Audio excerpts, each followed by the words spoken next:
প্রিয় দর্শক, স্বাগত জানাচ্ছি সারাদিনের সংবাদের প্রতিদিনের আয়োজন রাত 11টার শীর্ষ সংবাদে। সারা বিশ্বের গুরুত্বপূর্ণ সব সংবাদের শিরোনাম জেনে নিন শুরুতেই।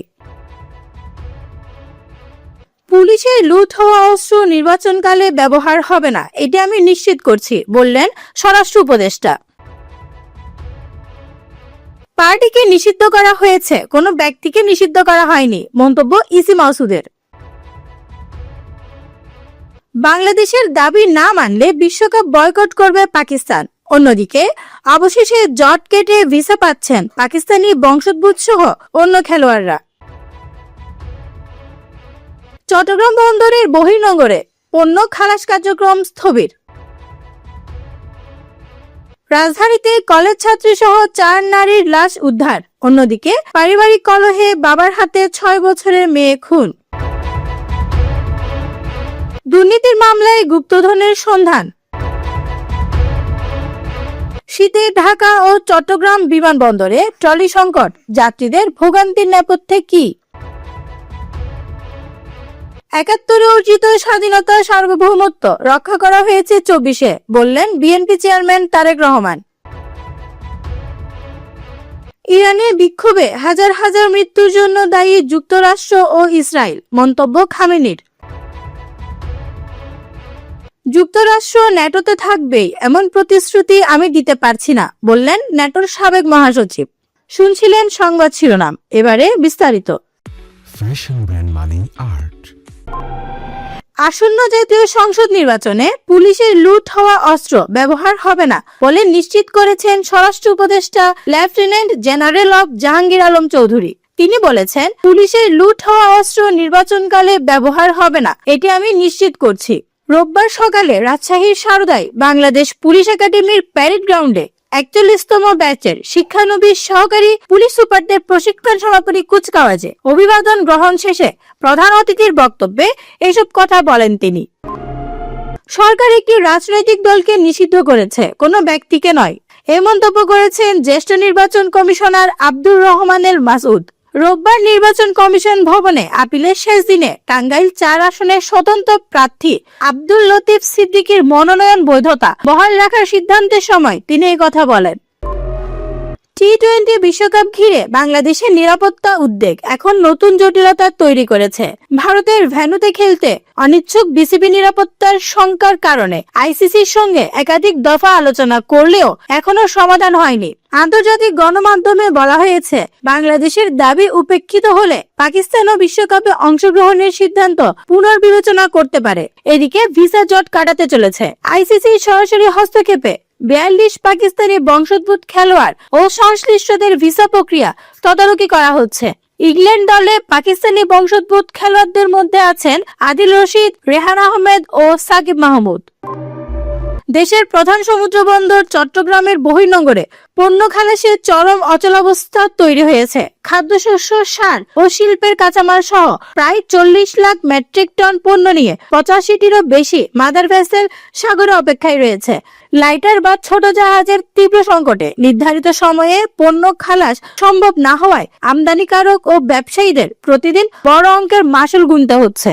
সংশ্লিষ্টদের অভিযোগ, সংকটের পেছনে শুধু লাইটারের জাহাজের অভাব নয়, রয়েছে চরম অব্যবস্থাপনা ও জাহাজের অপব্যবহার।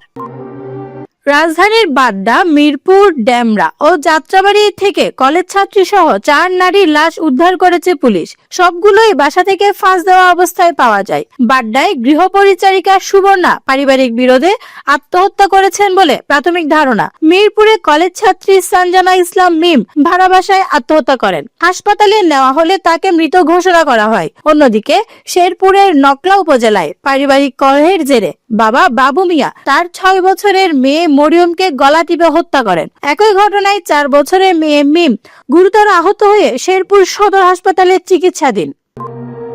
2024-এর পর দুর্নীতির মামলায় বড় পরিবর্তন আসে। জিকে শামীম ও হলমার্ক কেলেঙ্কারিতে শত শত কোটি টাকা জরিমানা ও সম্পদ বাজেয়াপ্তের রায় হয়। 2025 সালে আদালত রেকর্ড 5060 কোটি টাকা জরিমানা ও 321 কোটি টাকার সম্পদ বাজেয়াপ্তের নির্দেশ দেন। এর মধ্যে চূড়ান্ত রায়ে প্রায় 1500 কোটি টাকা রাষ্ট্রীয় কোষাগারে জমা হয়েছে। একই বছরে দুদক 30,000 কোটি টাকার বেশি সম্পদ জব্দ ও ফ্রিজ করে, যা নজিরবিহীন।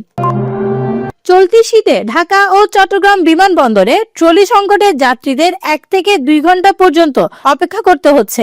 ঘন কুয়াশায় ফ্লাইট দেরি ও একসঙ্গে বহু ফ্লাইট অবতরণ করায় ব্যাগেজ ও ট্রলি ঘাটতি তৈরি হচ্ছে।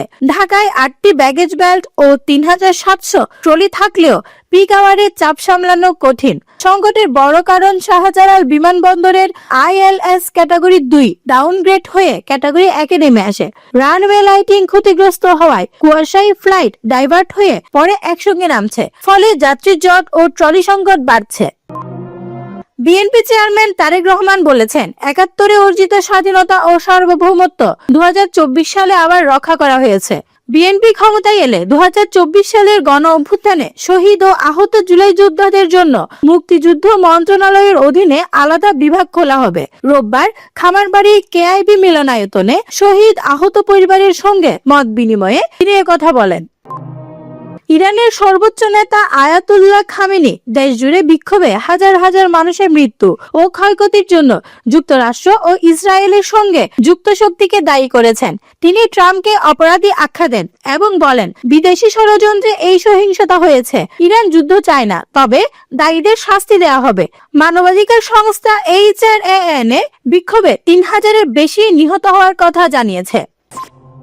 ন্যাটোর সাবেক মহাসচিব জেন্স স্টলটেনবার্গ বলেছেন, যুক্তরাষ্ট্র ন্যাটোতে থাকবে কিনা সে নিশ্চয়তা নেই এবং গ্রিনল্যান্ড দখলের বিষয়ে ওয়াশিংটনের বক্তব্য ইউরোপকে গুরুত্ব দিতে হবে। ট্রাম্প গ্রিনল্যান্ড দখলের ইচ্ছা প্রকাশ করে ন্যাটো ছাড়ার ইঙ্গিত ও সমর্থন না পেলে শুল্ক আরোপের হুমকি দিয়েছেন। ইউরোপীয় দেশগুলো ডেনমার্কের সার্বভৌমত্বের পক্ষে অবস্থান নিয়েছে। ডেনমার্ক বলছে, গ্রিনল্যান্ড বিক্রির জন্য নয় এবং এর ভবিষ্যৎ বাসিন্দারাই নির্ধারণ করবে। ফ্রান্স এই প্রচেষ্টাকে সীমা লঙ্ঘন বলেছে এবং দ্বীপে ইউরোপীয় দেশগুলো যৌথভাবে সেনা মোতায়েন করেছে।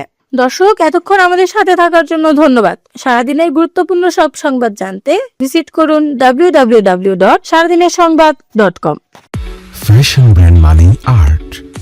Men's, ladies and kids wear.